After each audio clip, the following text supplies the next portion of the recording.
It's Friday night, we're live, and of course, we're breaking down the entire Week 10 slate, as well as answering 100% of your questions as we go. Tom, let's cut to the chase. Let's dive straight into a very, very exciting matchup because the Fantasy 101 is finally back on the field. Christian McCaffrey's back.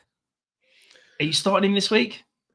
Well, I think you kind of have to, because most teams that took him with the 101, or most dynasty teams that have sat there with this kind of valuable asset for such a long period of time, and you've got nothing out of him, I think you have to start him. In DFS, I'm a little bit wary about what you're going to get out of him, and I think this game probably sets up better for the air anyway. We know that Vita Vea is excellent against the run, and the Bucs have been pretty decent against the run for the most part. But the thing that stands out with Tampa Bay is they play the most zone coverage in the league. And Brock Purdy ranks third in yards per attempt against zone coverage. George Kittle has been excellent against zone coverage this year. Deebo Samuel has historically completely crushed against zone coverage. Juwan Jennings crushes against zone coverage. George Kittle, he leads all tight ends in yards per route run against zone at 2.69. So it kind of feels like maybe CMC is a little bit of a trap play for DFS, but if you've got him, you've got to play him, because the Bucs have also given up a decent amount of receiving yards to running backs over the last few weeks. On the other side of things, Baker Mayfield is somebody who's kind of hard to bench when we know how good he's been. He's only had 2 QB finishes outside of the top 12 all season. So I don't really want to bench him, but it's just getting harder and harder with him every week because it's such a nightmare situation that he's been placed in. Rashad White's looked pretty good over the last few games. He's actually rushing for like good yardage instead of negative yardage. You can see on screen he's averaging 5.4 yards per carry since week 4, which ranks 11th best among all running backs. I think he can get there through receptions in this game. Bucky Irving still dealing with a few injuries, and then of course Sean Tucker as well seems to have kind of fallen back out of favor. K. Dotton, you got to be starting him at this point. What we've seen from him so far, it's just really strong. 25 touches for 258 yards and 3 touchdowns in the last 3 games. The one player I kind of like, particularly if Jalen McMillan isn't out there, is Sterling Shepard. He led the Bucs in wide receiver target share last week with 16%. And then the Niners will have the 3rd highest yards per route run to the slot at 2.18, the 5th most receiving yards per game to the slot. So I think there's some sneaky value there, and if you need a real dart throw, you could start him. But yeah, otherwise, it's kind of fairly cut and dry. I don't think I want to get involved on Jordan Mason at all now that CMC's back. No, agreed. I think Jordan Mason, we're probably going to see him get 5-6 carries. They're going to be low value because Christian McCaffrey's going to get used in the goal area. We know that he's going to get used in the passing game. So do you want a low volume of low value touches? I want nothing to do with that. The Bucs run game, unfortunately for me, I don't think you can trust them as anything more than running back threes, flex plays this week. I think that they're kind of cannibalizing each other. Yes, Rashad White's more efficient, but now the volume's gone. Who knew all we needed was a competent RB2 to kind of spur him along to be efficient. And that's shots fired at Lenny. the one thing that I'm really intrigued by is Juwan Jennings has kind of, with the Brandon Ayuk injury, looks like he could be in a really good spot for the back second half of this year. We know that Brock Purdy has been pushing the ball downfield at a ridiculous rate without Christian McCaffrey. And my concern is that if we're now going to see Brock Purdy drop that A-dot, check down more, does that kind of remove the potential for Juwan Jennings? So yeah, more intrigued, a little bit nervous about him. So yeah, it'll be interesting to see as we move forward. But if you're watching us, sorry, go on. I was just going to say, I think Juwan Jennings is going to be one of those players who has really good usable weeks, but it's going to be quite difficult to know when to play on a matchup basis and when you really need the dart throw, but he's worth rostering. Yeah, absolutely. And if you want to make sure you're getting your lineups perfectly in order before Sunday, and you're watching us live, you can get them in the comments below. And if you're watching us on YouTube, you can still get those questions in. Tom and I will be working away all the way up to Sunday, answering 100% of your questions as we go. Moving across to Buffalo versus Indianapolis. Now, Tom, the Colts last week had an absolute horror show on offense. Joe Flacco gets anointed as the starter and lays a goose egg. Are you going back to the well? Do you think that the Colts could rebound this week?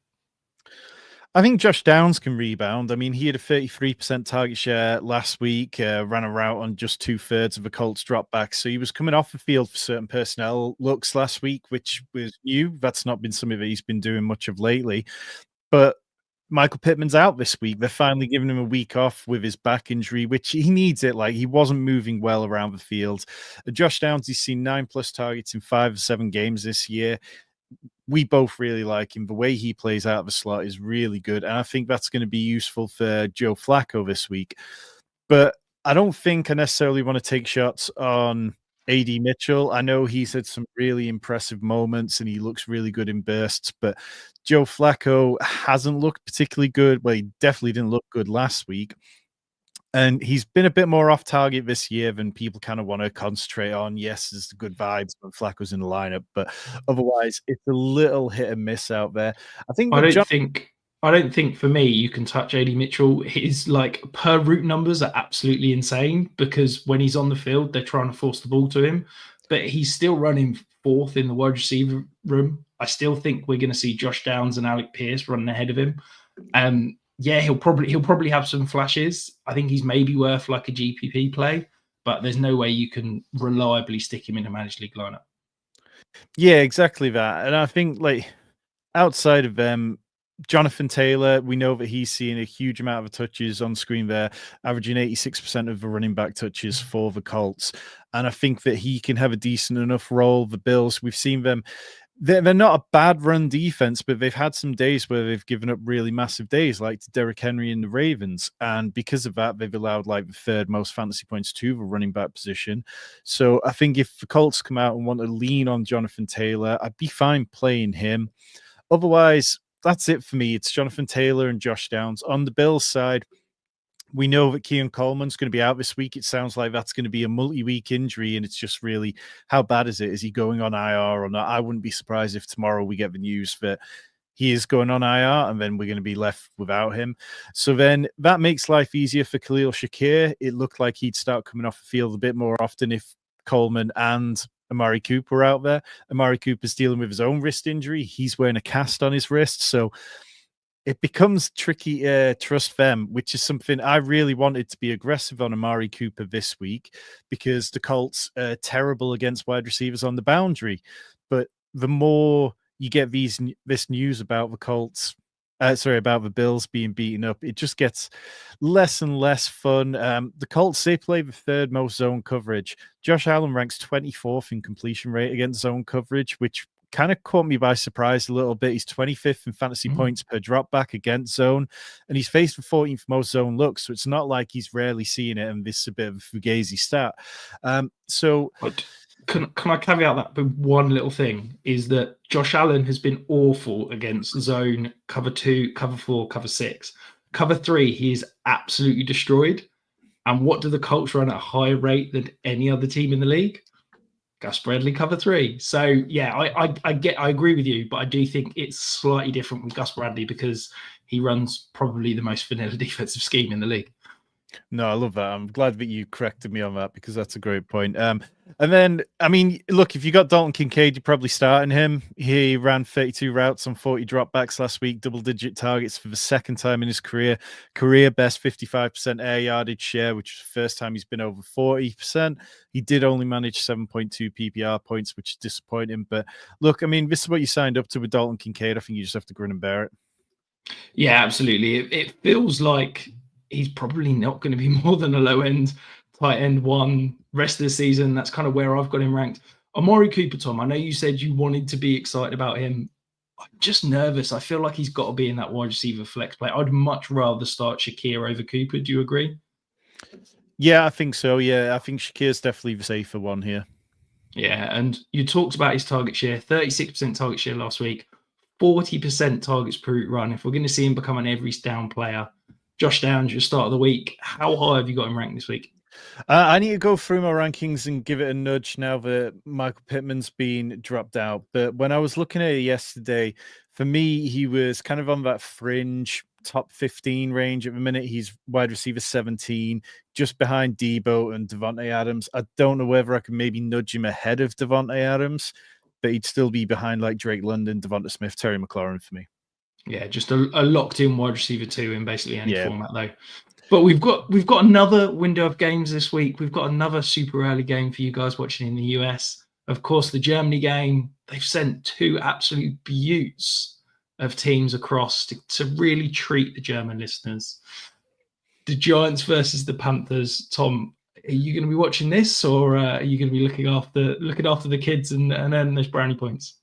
I mean, the two aren't mutually exclusive. I'll be doing both and watching it to an extent. I think that there's some sneaky fun that could be had in this one because you've got Chuba Hubbard, who's been excellent this year. Obviously got that new contract this week that sent a lot of people spiraling about what to do with Jonathan Brooks over the next few years. But I think Chuba deserved it. And, we can get into whether to pay a running back or something at another point. But Chuba has been really good, and now he's facing a Giants team who allow a league-leading like 5.4 yards per carry. That should be fine for him. I think as long as the Panthers can stay in the game, it'll be all right. And I think the Panthers will stay in the game because the Giants haven't been massively impressive. They themselves have kind of fallen off a little bit in recent weeks. We saw Malik Neighbors came out of the door and looked really incredible to start the year, but he's not managed to get past 14.9 PPR points in his last 3 games. Carolina's pass defense, it's up and down. We know it's, they've got some okay players in the secondary. Well, JC Horn, but they don't have huge depth there. So some weeks you get good performances out of them. Some weeks you don't. Obviously, starting Malik Neighbors. I think Jalen Hyatt's an okay dart throw in DFS with Darius Slayton missing out. The Panthers defense allows the 6th highest catch rate on passes 20+ yards downfield. Jatavian Sanders kind of looks okay for DFS in really deep leagues. He's had 61 and 87 receiving yards in his last 2 games. But the Giants, they've allowed the 3rd fewest tight end fantasy points, haven't allowed a touchdown so far. They have been facing some pretty miserable tight ends, but it just kind of takes the edge off something that I would have been excited about otherwise.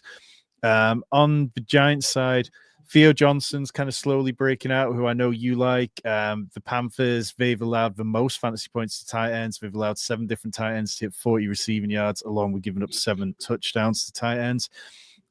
And then in terms of how I think this one will play out, I mean, look, the Giants ranked 31st in points over the last 3 games with 14.3. Carolina ranked 30th with 14.7. It's just kind of too hard to get crazy excited. I think you can start Tyrone, Tracy, Neighbors, you start Hubbard, but I don't really think I want to get involved in Xavier Legette, Jalen Coker this week. No, I completely agree. The one thing that, I think we talked about it in the members Discord a few weeks ago, where we were saying about how the loss of Andrew Thomas has changed how this Giants offense has played. And we've seen the A-dot drop, and we've seen Neighbors not really produce almost since that happened. Well, the Panthers have got the 32nd best pass rush in the league. They are lowest in terms of pass rush win rate. They're lowest in terms of pressure rate. Maybe that allows Daniel Jones enough time to kind of almost be a Malik Neighbors week. But yeah, I'm really excited about one person in this matchup. It's start every runner back against the Panthers every single week. Tyrone Tracy, he's a top 12 back for me this week. We've seen over the last 2 weeks, he has started to take over this backfield, over 70% snap share opportunity share in each of those 2 weeks. He now gets the best matchup for any running back in the league. I think that he's hinted at the breakout if the last 2 weeks, if you look at the underlying numbers, but I think the breakout is happening this week. And I think that he's going to emerge as a top 12 option this week, but definitely a top 24 option rest of the season. Do you tend to agree? Yeah, I do. I just think he's been really impressive. And Brian Daboll said today that, Tracy's taking his opportunity and run with it, and he'll continue to be the focus. Like, why would we ignore that? And, we've got to lean into it. Yeah, 100%. And if you want those start sit questions, don't forget, you can get them in the comments below. We'll answer all of them as we are live, and we'll answer them all the way up to those Sunday games. Minnesota versus Jacksonville. It's looking like no Trevor Lawrence. He's officially listed as questionable. Tom, are you excited about a Mac Jones-led Jaguars offense? No, I'm not. And I was really excited about this game before. The Trevor Lawrence news kind of leaked out because Trevor Lawrence has been excellent for under ball deep. The Vikings have been giving up fantasy points to the wide receiver position. That's not a strength of theirs. Well, they get out to leads or they are happy to see points to wide receivers. And it's something that you can live with for fantasy purposes. I mean, it must be frustrating to play against in real terms. But yeah, I mean, the Vikings, where are they? Let me just find this. They've allowed the second most wide receiver fantasy points.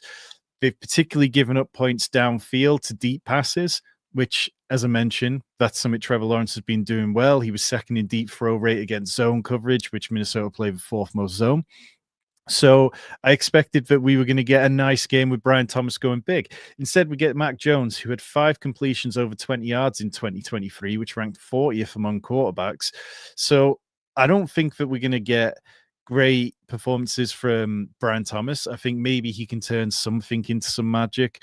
Maybe Evan Ingram can get there on volume alone, but like what Evan Ingram had 5 catches on 10 targets last week. I just don't enjoy the Evan Ingram experience at all, and I don't want any part of it. Tank Bigsby and Travis Etienne are now completely stuck in a timeshare. Like what Bigsby ran 4 more routes than Travis Etienne in week 9, played 11 more snaps. That's the first time that's happened. But it just doesn't feel like there's enough there for either of them to be particularly fantasy relevant without the touchdowns. And then on the other side of it, now that Trevor Lawrence isn't playing, the air just feels like it's going to be completely out of this game. You're going to see Sam Darnold not have to push in a way that he might have if we had Trevor Lawrence in the game. I think just Justin Jefferson, 1 weekly finish higher than wide receiver 9. TJ Hawkinson had 4 targets last week, but nothing really kind of got going for him. So, I'm not benching any of them, but I'm not excited about it. The guy who I am excited about is Aaron Jones, who has been really impressive. He's had 46 touches in his last 2 games. He has failed to find the end zone in both of them, which means he's finished as the RB26 in both of the last 2 weeks. The Jags are a better run defense than pass defense. They rank 32nd against the pass, but they still allowed their 8th highest explosive run rate, 6 different top 12 RB performances. They've allowed top 3 RB performances in each of the last 2 games. So Aaron Jones is somebody I would hate to fade this weekend. Yeah, the Jaguars, I feel like they're one loss away from basically packing it in for the season, aren't they? It feels like this could be the week with no Trevor Lawrence that maybe Doug Peterson finally gets fired. They're on an absolute horror. They've got this 5-game stretch where they're paying all the elite teams basically in the NFL. And yeah, I don't feel confident about any part of those. I agree with you, though. You can start Brian Thomas and Evan Ingram and just hope they get past on volume alone. And it's basically start all your Vikings, because I think this could be a kind of just a blowout week and a very one-sided game. Yeah, and even Brian Thomas, I'm a little back and forth on. It's going to come down to the roster makeup. I think if you're in a standard start, 2 wide receivers and a flex team, you might find yourself in a situation where you feel like you got a better option, and I wouldn't blame anyone for sitting him. Yeah, and we know you're a huge TJ Hawkinson fan. Are you starting him this week? Hey, I like TJ Hawkinson. I just didn't agree with his ADP this offseason. I didn't agree with that. But I mean, like, you go back to last year and he looked excellent. He was well on pace for an incredible year.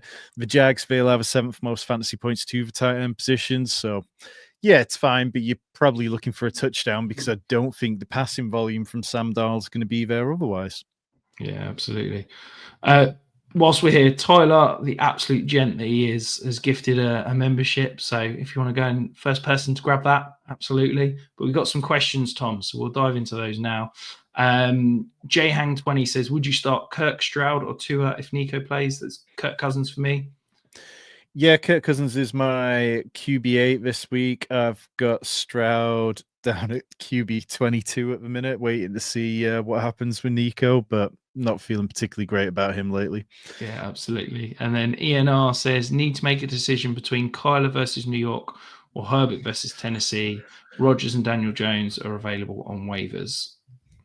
I think I'm going Justin Herbert there. I think Justin Herbert's been sneaky good these last few weeks. I'm leaning Kyler.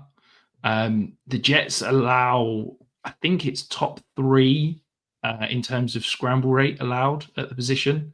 So I'm thinking that whilst the Jets have got a cornerback room that's getting healthier, I just think that it could be a few little scampers that could sort of get him home. So yeah, I'd lean Kyler, but I do get the concern given how he's played and being a little bit boom bust recently.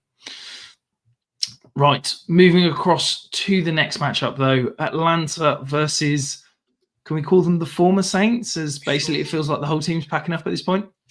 But the one man who isn't is Alvin Kamara. And like, look, I ragged on Alvin Kamara this offseason. I thought that he probably was on the like downhill slide. But what we've seen from him over the last few weeks, it's been really impressive. Just at every point where you think, oh, is his efficiency starting to dip off? Like, then things kind of bounce back between weeks 4 and 7 in particular. Like his rushing yards started to really just trickle down, and then in weeks 8 to 9 he's averaged 6 yards per carry on 39 attempts, forced 9 mixed tackles, broke 3 big runs in that period, and he just sees so many more targets per game than anyone else at the running back position. Maybe that changes with Christian McCaffrey coming back, but yeah, I'm excited to play him. I think that you can also look at Taysom Hill and what we've got out of him last week. He had a season high 47% route participation, 5 targets, 5 rush attempts, 16 PPR points.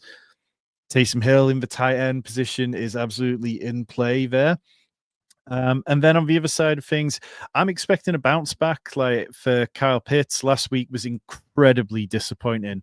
Let me down on a reasonably sized pick 'em slip where all I needed him to do was get to 40 yards, and he'd had over 65 in the last 4 before that. And even with Drake London out, he only managed a 4.2% target share, 1 catch for 11 yards. And I just don't understand why they didn't get him the ball more. But Darnell Mooney, second most 20-plus yard receptions in the league at 14. He's incredibly fun and worth playing every single week. Drake London sounds like he'll be out there. Bijan Robinson continues to be excellent. His running back rush shares by week, I think it was Jacob Gibbs on Twitter putting this out. They yo-yo. He got week 3, 70%, week 4, 47%, week 5, 67%, week 6, 46%. Week 7, 68, week 8, 52, week 9, 76%. So it'll be interesting to see if the Falcons drop his rush share down this week, because we're on one of those weeks. But the Saints' run defense is atrocious. They rank, I think it's 31st or 32nd in run defense DVOA. And I would have plenty of confidence starting Bijan in any format. I think you can probably start Tyler Algier as a flex play as well. He's been a flex play in 4 of the last 6 games. And then, of course, Kirk, he's thrown 3 or more touchdowns in 3 of his last 5 games. So plenty of confidence in the Falcons side of things. Yeah, I think it's start every Falcon you've got. I mean, the fact that Darnell Mooney is a rock solid wide receiver 2 plug and play now is kind of wild when we think we were, 3 months ago. Taysom Hill, Tom, I've still got him kind of in that fringe startable sort of, I think he's in my top 12, but I think he's about 12 or 11. How confident are you? Would you start him over someone like Dalton Kincaid? So let me see. So I've got Taysom as my tight end 9, 1 spot behind Jake Ferguson and 2 spots behind Dalton Kincaid. I do have Sam LaPorta behind him, Evan Ingram behind him, TJ Hawkinson, Hunter Henry. So yeah, it's that's the range I'm looking at, but I feel very good about Taysom. Yeah, absolutely. We'll come on to Sam LaPorta and how low I have him in a little bit. But we got some more questions. So Hunter's saying he traded Wan'Dale Robinson and DeAndre Swift for Josh Jacobs and Shakir. What are your thoughts? Yeah, I think, Swift and Josh Jacobs probably live in that similar realm at the minute. There's going to be good weeks, there's going to be less good weeks. And then Shakir, I think, is a better play than Wan'Dale Robinson. Yeah, nice. Absolutely. Love that trade for you, Hunter. And Ian R is asking, which handcuff do we like more rest of season, Tyler Algier or Jaylen Warren? And I feel like I'm triggering you slightly, Tom, by calling Jaylen Warren a handcuff. No, so I do a weekly column for Fantasy Pros talking about players people should pick up before waivers. And before we jumped on, I wrote both those names. Jaylen Warren's rostered in 49% of Yahoo leagues, Tyler Algier in 42% of leagues. And I literally called them both two of the best running back handcuffs that people could be picking up right now. Jaylen Warren, it feels like the schedule's going to get trickier for the Steelers over the coming weeks. And if now that he's healthier, perhaps he starts to see more involvement off the back of a bye week. Tyler Algier, I'd probably just lean towards being the better pure handcuff, though. Yeah, I think if you're looking for a flex play that you can kind of add in every now and then, it's Jaylen Warren. If you're looking for a true handcuff, it's Tyler Algier. So if you are, if they're your fourth or fifth running back and you're never going to need to start them, I think it's Algier. If they're your running back 3 and you might need to start them in bye weeks and things, I think it's Jaylen Warren. Right, Brendan's saying, just trade away Cooper Kupp and Etienne for Nico Collins. I'm 7-2, got time to wait on Collins. Yeah. If that's and if just seeing it Dynasty as well, that's an absolute smash for me. Love Nico Collins. I think Travis Etienne's a declining asset, and I think that's a really great trade for you, Brendan. Love it. And then Ed Dog saying, I got stacked last night and not in a good way. In a point per completion league, do I go Jaden or Flacco? Jones might also be on the wire. I mean, it's got to be Jaden. Like, I know Pittsburgh's a bit of a scary matchup, but Jaden Daniels is playing to an almost MVP caliber, and Flacco looked shaky as hell last week. Yeah, I'm just looking at it now. So I've got Jaden Daniels ranked as my QB6. I've got Joe Flacco ranked as my QB25. In my projections, I've got Jaden Daniels projected to complete 2 more passes than Joe Flacco. So yeah, there's a big difference there, I'd say. So yeah, don't overthink of it. Go Jaden. Let's move on to the next matchup. But before we do, if you want your questions answered, just like Brendan, just like Ed, just like everyone that has, get them in the comments below. We'll go through 100% of the questions we were asked whilst we are live. Denver versus Kansas City. Now, Tom, these two split this matchup last week. Do you think there's any chance Denver could repeat and get a sneaky little win against the undefeated Kansas City?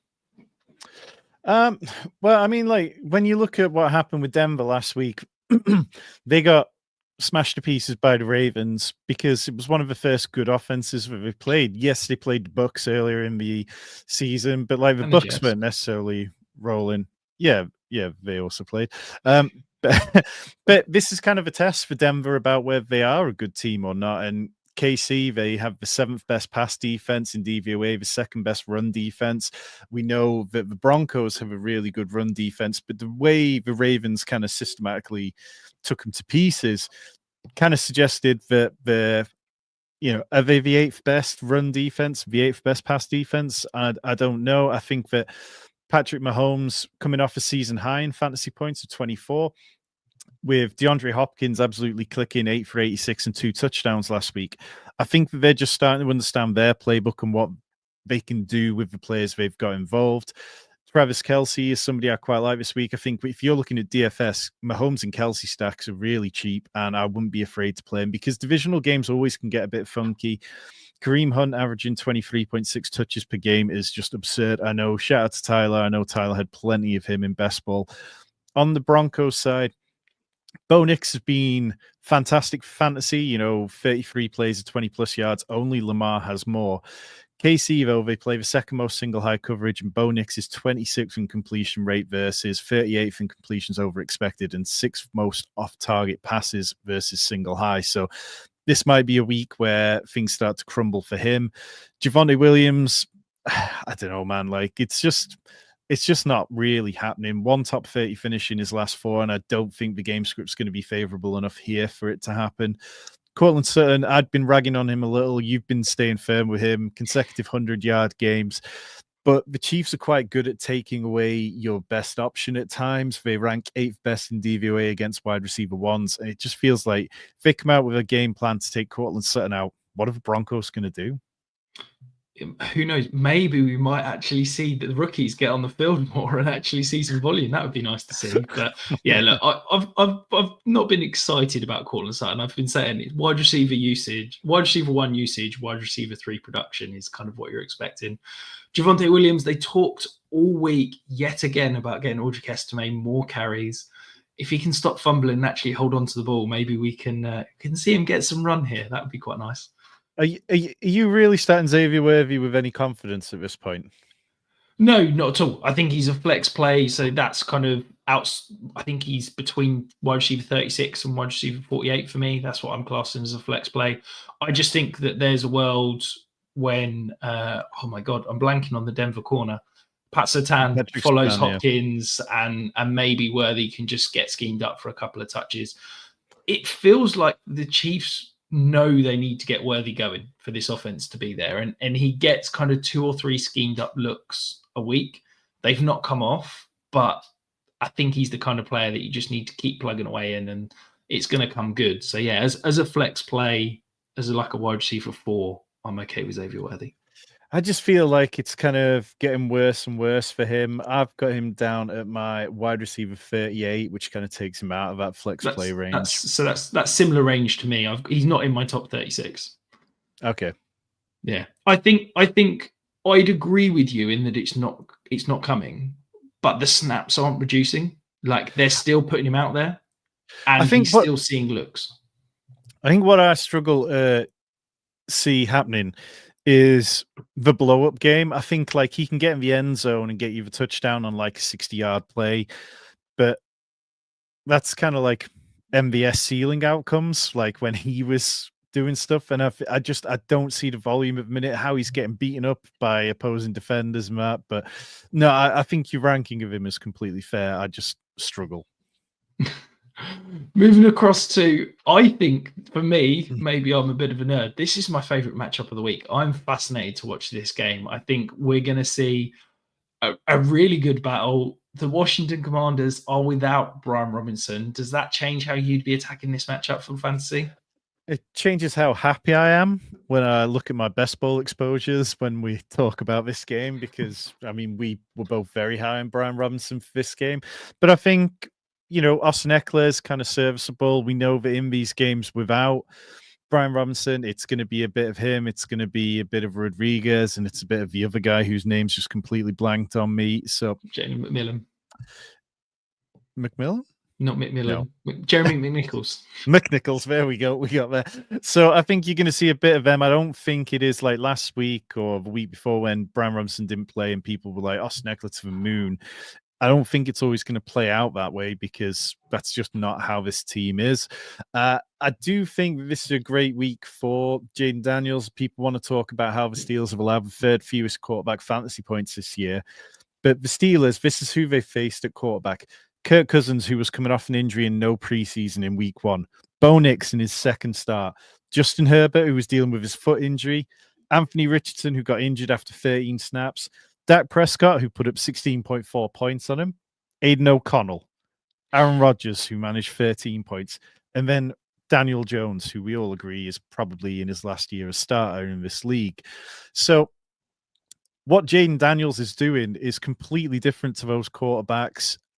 I think that he can go out here and have a completely fine game against the Steelers. They lead the league in single high coverage, and Jayden Daniels ranks 3rd in completion rate against that, 5th highest yards per attempt, leads quarterbacks in scrambles against single high with 261 yards. No other quarterback has more than 150. So, yeah, I'm completely fine with Jayden Daniels. I think like if you worry about Terry McLaurin for this matchup because you might see a bit of Joey Porter Jr., I understand that, but I'm kind of fine saying what I've seen from Terry McLaurin this year has been good enough that I'll bet on it. I also think Noah Brown, top 2 in target share in 3 of the last 4 games for the Commanders, been over 60 yards in several games. Fine playing him. Steelers side, Russell Wilson averaging 271 passing yards per game. We've had one really nice fantasy performance, one less so, like as QB 21. And I think that's where he's going to fit in. In Superflex, you could plug him in as your QB2, QB3 if you need to, but you're probably not going to be always rewarded for it. Najee said 3 straight 100-yard games, but part of me, the very biased side of me, really hopes we see Jaylen Warren more involved coming out of the bye week. And then George Pickens, I mean, you know, George Pickens is just doing George Pickens things and completely fine. I don't think you'd want to start anyone outside of that Pat Fryer move for me. This is the problem with him. You know, Russell Wilson doesn't see the middle of the field, and that's why they went and got Mike Williams, so that Russell Wilson doesn't have to look at the middle of the field. Yeah, and I want to hit on that Najee and Jaylen Warren point a little bit more, if I may. I'm a big Jaylen Warren fan, but I fear that this might not be a Jaylen Warren week. So the Washington Commanders match heavier personnel like no other team in the league. When they've faced 12 personnel, which is one running back, two tight ends, they have matched it with nickel 95% of snaps. So they want to stay in nickel. They want to keep 5 DBs on the field, and they want to try and, stop the pass, but not get beat up in the run. I think we're going to see Arthur Smith line up in 12 personnel, which he absolutely loves so much, and try and force the Commanders to do something different. I think we're going to see 2 tight end looks, Najee Harris running the ball between the tackles time and time and time again, and try and take control of this game by not letting the Commanders' offense on the field. It might not be great for fantasy, but as an NFL fan, I'm absolutely fascinated to watch it. So I think that's what I'm going to be watching. Can the Commanders stay in nickel versus 12 personnel? And I think it's sadly going to be a Najee week because of that. Yeah, and the Commanders, they ranked 26th against running DVOA, so it's not like they're good at defending it. They haven't given up huge amounts of running back fantasy production because they're able to pass and force teams into more pass-heavy scripts. So it kind of comes down to that one. If the Commanders can get out to a lead, maybe it takes it away from Najee, but if the game's close, then I think you're absolutely right. Yeah, of course. And we're just joined by Rory. He's left the pub to come and join and watch live, and he's got a big question. He just wants to know, do I have Lamar Jackson as my Dynasty QB1? If he looked at the survival kit update this week, you'd see he's now tied first with Josh Allen. So we'll call him first. We're not quite there yet, but yeah, we'll call him 1A. Equal first.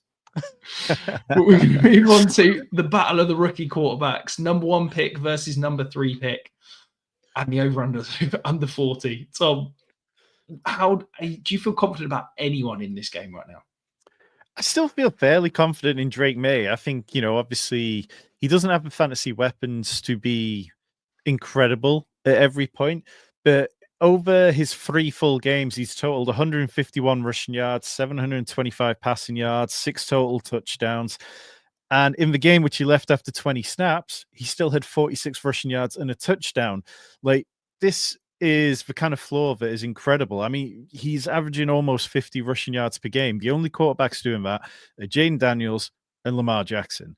That kind of floor is worth chasing. I think that there are going to be weeks where you don't want to go after it, but we know the Bears, the way to get at them is through the ground game. So do the Patriots lean into Drake May's legs? Do we see Ramondre Stevenson have a big game? Because he's at least an 80% running back rush share in each of the last 2 games. He hadn't been that high across the first 6 games, and he had 30 carries over the last 2 weeks for 64 yards. So it's not been impressive, but the Bears' run defense, they rank 30th in DVOA against it. They rank 4th against the pass, massive run funnel, and they're no longer putting teams in positions where they can't run on them because they seem incapable of passing the ball lately. We thought the Caleb Williams breakout was starting to happen. It was all starting to click, and then it just went off an absolute cliff edge over the last couple of weeks. Keenan Allen was somebody I kind of hoped would get traded at the deadline because it just feels like he's blocking Odunze's path. DJ Moore isn't really having a good time either. Keenan Allen scored more than 8 PPR points once this season, despite averaging a 25% target share per game. That is atrocious. Cole Kmet ran a route on 80% of dropbacks and had 0 targets week 9. Cole Kmet is easily droppable. You can find better options on the waiver wire. I don't want any part of Cole Kmet now or ever. But DeAndre Swift, 5th highest yards per target at running back. We ragged on him in the offseason, took a lot of heat for it on Twitter and on YouTube. But, I mean, we're in week 10, and he keeps doing it. Kind of just got to play him at this point. Yeah, absolutely. I think on the Caleb Williams point, he was playing better. He was improving week on week. And then he obviously had the bye week in week 7, and it's just fallen off a cliff. And to me, the issue is that I think he's trying to push the ball downfield too much. Now, I don't know if that's a Shane Waldron issue or if that's a Caleb Williams issue. But if you look at it, week 4, 8 out of 7. Week 5, 8 out of 5. Of 8. Week 6, 8 out of 5.7. And then week 8 and 9, his 8 out is 13 and 10. Like, he was doing so well when they were keeping him in the pocket, letting him get the ball out quickly, and trusting his wide receivers to make plays after the catch, and involving DeAndre Swift in the passing game. And it's just like, now they're they've come out the bye week and they're like, right, Caleb Williams, you can do everything. You know, he's handling all the pressure changes. He's handling every single thing at the line of scrimmage. And I think they're just asking him to do too much. If they pare it back, simplify it a little bit, stop asking him to push the ball downfield at a ridiculous rate, I'm encouraged that Caleb Williams is still get there because I still think there's flashes. I still think he's good. I'm not out on Caleb Williams at all. But for this week, you can see I've got all 3 Chicago Bears wide receivers as wide receiver 3s this week. I just don't think you can trust him in that kind of top 24 option. Yeah, just looking now, DJ Moore, initially I had him ranked as a top 24 wide receiver, and I had the kind of mental conversation with myself, why are you ranking DJ Moore there? What has DJ Moore done to warrant being a top 24 wide receiver? And it gets very hard to justify it. So between now and kickoff, there'll be a little bit of juggling, but I would expect most of them to come in that kind of wide receiver 30 to 40 range. And, you know, if you can work out which one's going to hit, then good for you. Yeah, I would say DJ Moore absolutely killed it last week in my points for sitting on the bench during live gameplay. Last week, he was phenomenal last week in that league. Tennessee versus the Chargers. Tom, can we trust any Tennessee Titan this week? Tony Pollard's banged up. Will Levis is back under center. The Chargers, let's be honest, an elite defense. It just feels disgusting. Yeah, the news that Will Levis is coming back to the side, I don't think Calvin Ridley would be overly pleased about it because over the last few games, he seems to have found his rhythm a little bit more. I think that having Tajay Spears as well as Tony Pollard will be good for Tony Pollard. Yes, he's 8th in running back targets. Yes, he's been like above 10% target share in practically every game this year, and he's been pretty good. But Tony Pollard just isn't the type of running back who you want to constantly add 20 touches to every week. I just don't think he has the capacity to take that for a long stretch. There's no one worth playing outside of them. What, is Nick Westbrook-Achane going to score his 5th touchdown in a row? Maybe. But this Chargers team, as you touched on, they're excellent. They rank 5th best in pass defense, 14th best against the run. So maybe they can knock away at them there. But they've allowed the 2nd fewest fantasy points to the running back position. The Chargers side is far more interesting, though. Justin Herbert, since the week 5 bye, he's been far more pass happy. They rank 2nd in pass rate over expected in that time. They pass inside the 10 at the 3rd highest rate, which we like. They've been good at passing the ball downfield. He's had, completed 7 of 12 passes of 10 yards or more last week for 196 yards and 2 touchdowns in total. And I think that Justin Herbert, there's a small window to buy him before people start ranking him as a top 12 quarterback every single week. And for me, I think I'm already there. I've kind of got him right around that fringe now, and I'd be completely fine starting him everywhere. Yeah, the pass rate's increased, and all those worries in the offseason that the Chargers weren't going to pass seem long ago. I think if you watch the games, Justin Herbert is playing absolutely phenomenal football right now. And if you add another wide receiver into that mix this offseason, I think he could be back to being an elite fantasy option. So, yeah, if you're in Dynasty, go and get that. Go and buy him right now. We got a question from Tony. He's basically saying he's annoyed that he traded away CeeDee Lamb and Cedric Tillman for Jamar Chase, and it was vetoed. Yeah, it's bullshit. I mean, trade league shouldn't have trade vetoes anyway, but that sort of stuff shouldn't go on. And that's a fair trade by anyone's standards. Like, it's not like you were getting CeeDee Lamb and Justin Jefferson for Jamar Chase or something. This is a fair trade, and your league mates need to give their head a wobble. Yeah, absolutely. No league should ever have a veto trade. Like, the only time a trade should be ever vetoed is collusion. Like, trades fantasy is such a cruel mistress that a suddenly lopsided trade can be very different a week later. I'll be honest, I'd rather CeeDee Lamb and Cedric Tillman side of that trade. Like, CeeDee Lamb, he's cleared, he's playing. Yes, I know Cooper Rush is going to be under center, but I still think he's going to see volume, and I think Cedric Tillman's a top 24 wide receiver the rest of the season. So, yeah, I think that's absolutely obscene that that's been traded, and yeah, go and have words with the rest of your league mates because that's absolutely stupid. If you want your questions answered like Tony, though, get them in the comments below. And remember, whilst you're there, hit that subscribe button. We are closing in on 3,500 subscribers. We want to get there before Christmas. Make our dreams come true and help us out. The Jets versus the Cardinals. The Jets offense was firing on all cylinders for half a game. Does that mean we can trust him? Well, I think we know what this offense is going to be like for the rest of the way. Alan Lazard being out of the way helps. Tyler Conklin's kind of disappeared, and Mike Williams not doing cardio out there now. We know it's going to be Garrett Wilson getting 25% to 30% target share. We know Devontae Adams is going to be doing the same. Garrett Wilson absolutely balling out last week was incredible to see because it felt like he really needed that game. He needed to get over the mental hurdle of some of the difficulties he's had this year. And for his part, he's been excellent. You know, he's produced for fantasy. He has the 5th most 20-plus yard receptions among wide receivers. And I think that he's going to be fine for the rest of the stretch. Against the Cardinals, the Cardinals' defense is kind of fine. They rank 25th against the pass. Excuse me. But they have their weeks, like, you know, last week going out and getting 16 different pressures against the Bears, 16 different players when like getting pressures on CJ Stroud was incredible. Caleb Williams even. So the Cardinals, they're really difficult to predict what they're going to do week to week. They're one of these teams that gives up quite a lot of running back fantasy points, which is good news for Breece Hall, who had a 57% running back rush share in week 8. Week 9, that jumped to 79%.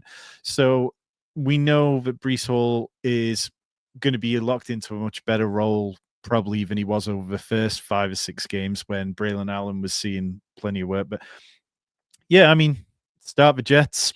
I think you can look at the Cardinals side, and James Conner has been incredible this year.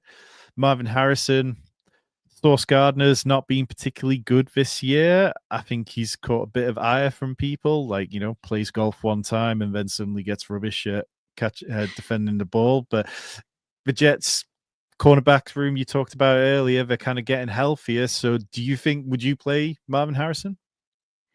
Yeah, I think you've got to trust him. I think he's in that wide receiver 3 range for me. Yeah, he's got the upside of anyone higher than anyone else in that range. So I think you've got to trust him. I think the problem with the Jets and Sauce Gardner in particular is that DJ Reed's been injured, Michael Carter's been injured. The Jets pass rush isn't as good as it has been in previous years, and suddenly, you know, a defense is only as good as its weakest point, and all those things have taken a step back, and so Sauce Gardner's not been as good.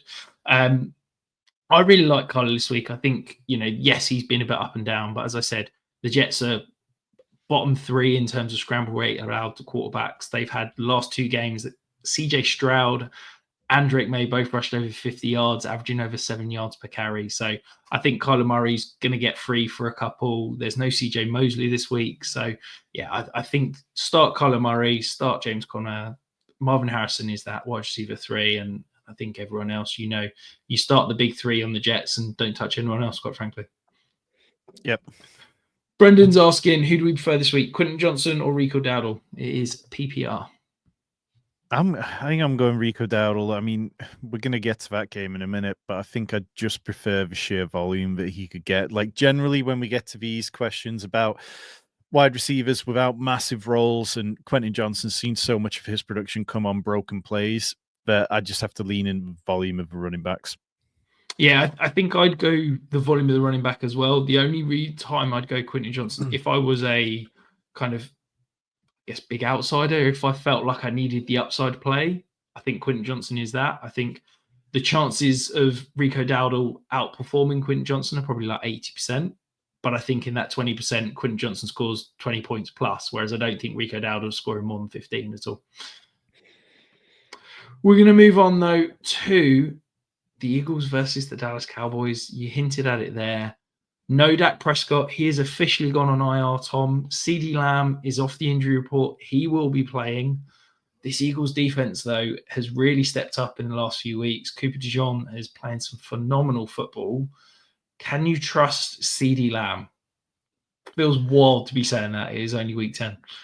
I hadn't seen that Dak was officially on injured reserve, so it's literally broken about 5 minutes ago. Stephen Jones was on the radio and announced it.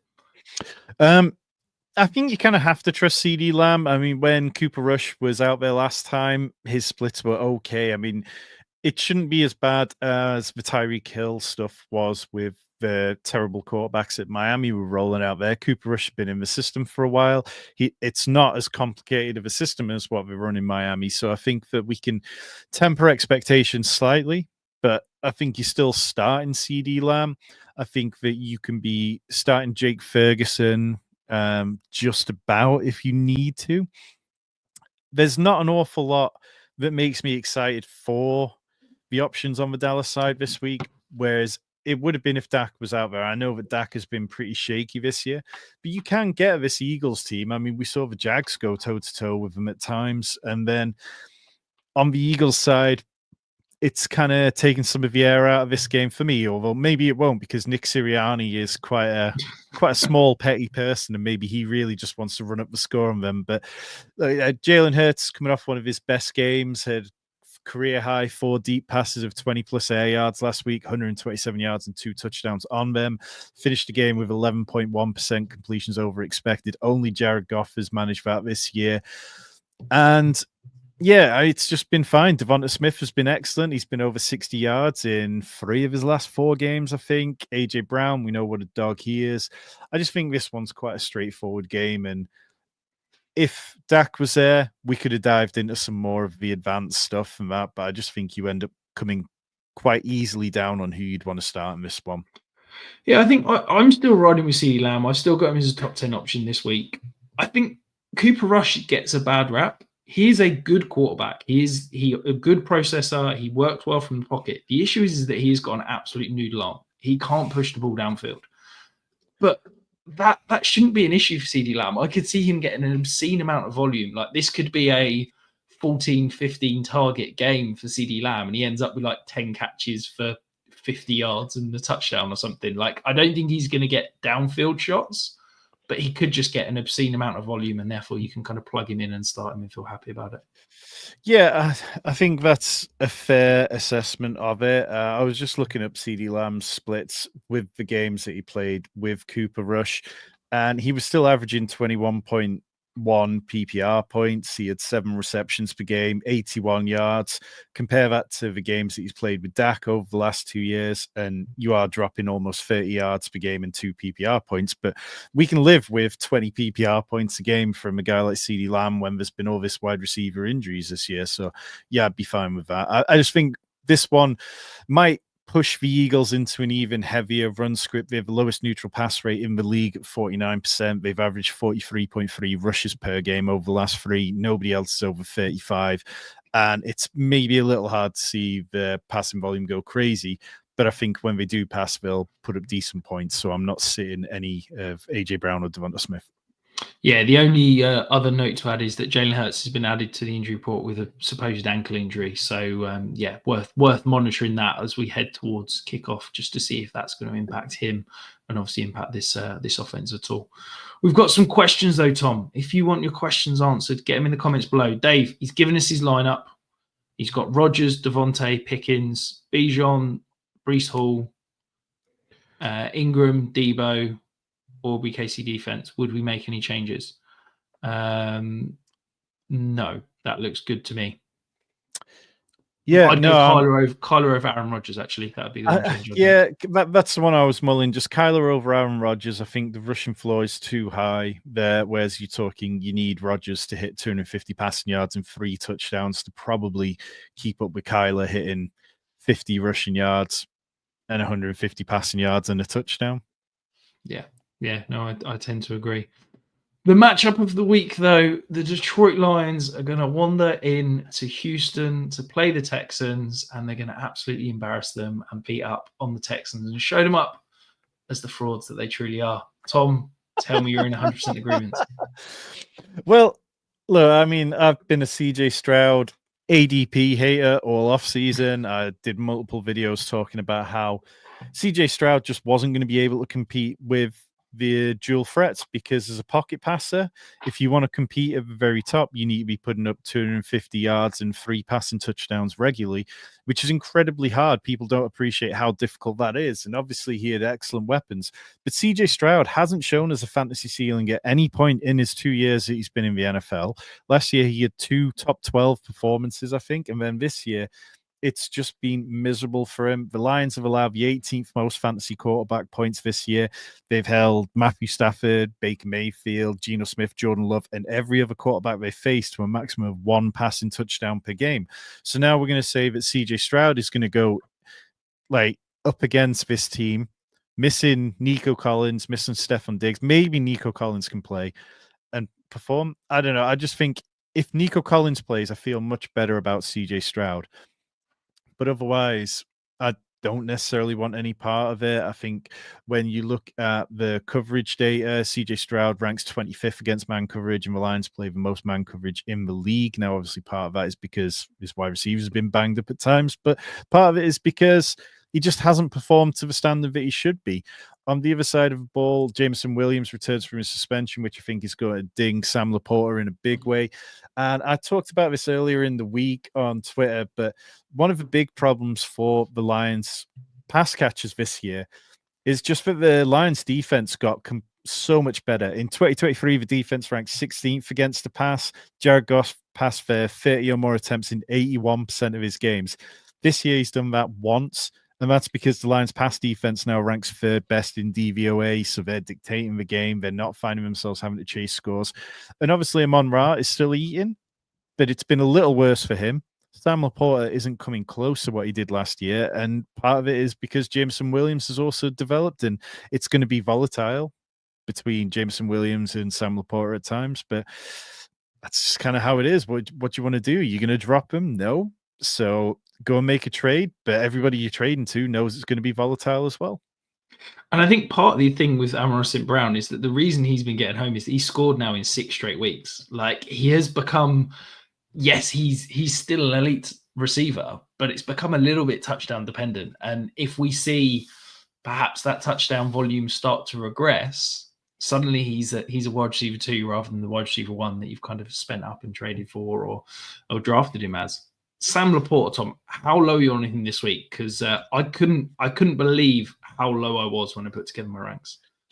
So let me just pull this up here. I have him as my tight end 10, 1 spot ahead of Evan Ingram, 2 spots ahead of TJ Hawkinson, then Hunter Henry, Mike Gesicki, who obviously played last night and did not perform like the tight end 14. So yeah, that's kind of a range I'm at. Like still a top 12. Where are you at? So he's my tight end 16. I would start Hunter Henry, Taysom Hill, Dalton Schultz, TJ Hawkinson, Dalton Kincaid, Jake Ferguson, Jonnu Smith. Like, I really can't get on board with Sam LaPorta this week. And yeah, I'm really concerned. I see you pulling the face about Jonnu Smith. I'll explain why when we get to the next matchup. But before we do that, Tom, we've got a question from Cal. He's saying, would we trade Jaylen Waddle for Jonathan Brooks and Xavier Worthy? It is redraft. Would you do that? I think sometimes when we get these questions, we end up saying, what does it achieve? And Jonathan Brooks, how much work is he going to steal from Chuba? Xavier Worthy, earlier in the show, I talked about how I really struggle to start him. I think it's going to be very volatile and it's going to struggle to pay off an awful lot of times. So I think if you could possibly trade Waddle for someone a bit more useful, that's what I'm looking to do. I'm not sure those are the players I'd want. Yeah, absolutely. And basically what he's explaining is that he's got really good depth at wide receiver and is looking for a running back. My argument is that I think you can get a better pure running back that will help you the rest of this season for Jaylen Waddle than Jonathan Brooks. I would potentially wait a week and wait for Jaylen Waddle to have a good game this week, and then you can maybe trade him for a better running back than Jonathan Brooks, because I don't love that. I don't think you're going to be able to trust Jonathan Brooks rest of season. I don't think you're going to be starting Xavier Worthy. So I think you're basically just trading 1 bench asset for 2 bench assets, quite frankly. So yeah, I wouldn't do that trade if I was you. Yeah, now, so go on. I was going to say, like, in terms of running backs, I think that there's plenty of running backs out there who you could find who have good, solid roles over the next few weeks, which will give you a better path to it. So yeah, it's not for me. I think instead, if you were looking at running backs, I'd be looking to see whether you could get to Tyrone Tracy off Jaylen Waddle, whether you could get to Najee Harris, and I think those guys are attainable. I love Tyrone Tracy as a shout. I think that's a really good person to go target. But Tom, the reason I've hinted that I like Johnny Smith this week, the reason that I've hinted that this is a good week for Jaylen Waddle is that Tyreek Hill has just been announced that he is on the injury report. He did not practice today. So I am very concerned that Tyreek Hill, this late in the week, popping up on the injury report, could be that he does not go or is not 100% fit for the game against the Rams. What do you think? I just think Tyreek Hill's one of those kind of guys who very rarely sits. We saw it last year to his detriment, that he played through kind of the injuries that really he probably should have sat through at times. But I'd be surprised if he doesn't play. I know that Jonnu Smith is third on the team in games with Tua this year with a 19% target share ahead of Jaylen Waddle.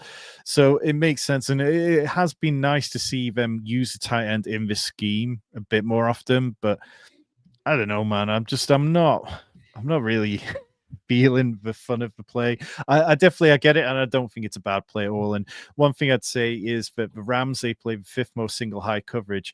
Tua is an absolute check down merchant against single high. He is the 34th lowest ADOT against it. He does rank at the top of all quarterbacks in catchable ball rate against single high because he just checks down as soon as he sees it.